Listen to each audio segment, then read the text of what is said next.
Very pretty. I like it. Now, so the big question will be, what are we going to do below? So first of all, I feel like I have a little fallout. I'm trying to decide what I want to do with it. Let's use this. I'm going to use a brush to catch this fallout, y'all. A real fluffy brush. Because it's blue.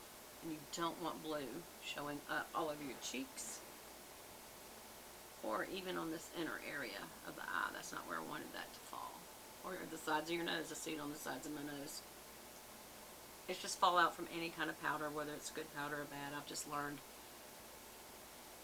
powders, even really creamy ones. I think the best one ever is Charlotte Tilbury. They're so creamy, there's very little fallout. And that's what makes it. You know, the creamier it is, obviously, the less fallout. So what do y'all think?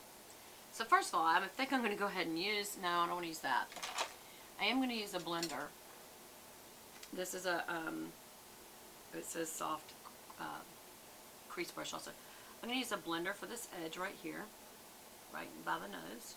It's a clean brush right there, just to blend those colors a little more into the skin.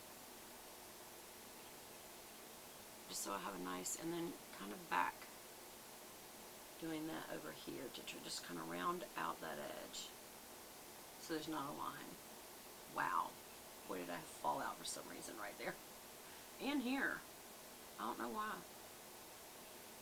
It's not fall out over there. That's interesting. You know, sometimes it's whether or not you are left or right-handed, I've noticed. So, there's the color.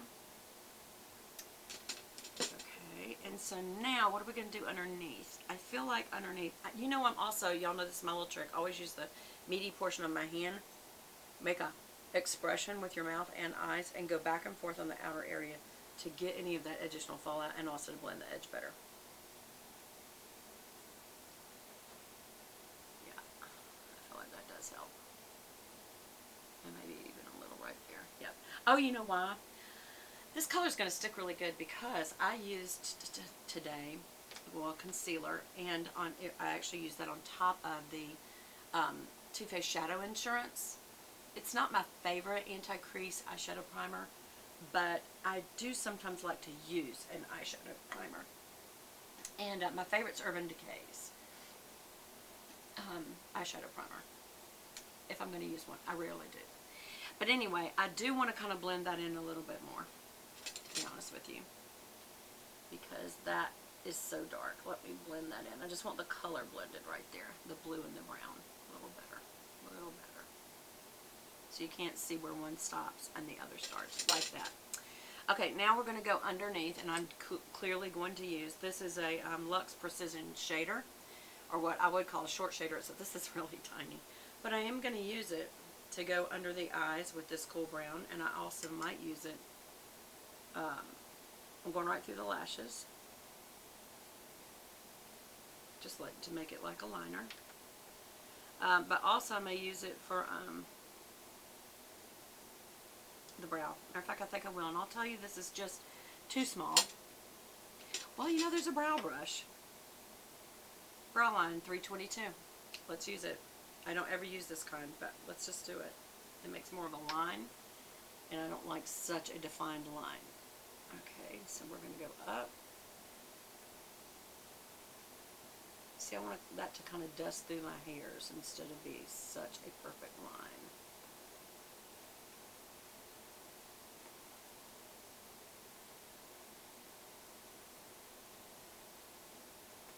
How's that? Think that's okay? And then a little bit of the front hairs just to kind of back them up a little bit.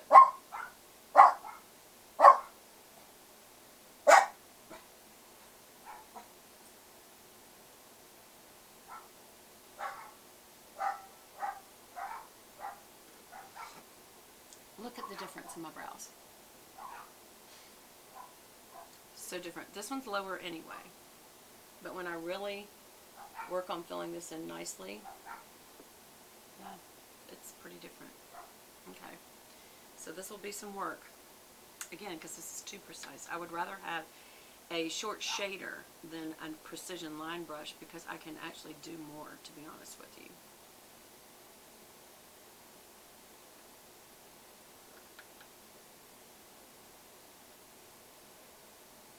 Okay, so let's kind of get that line right.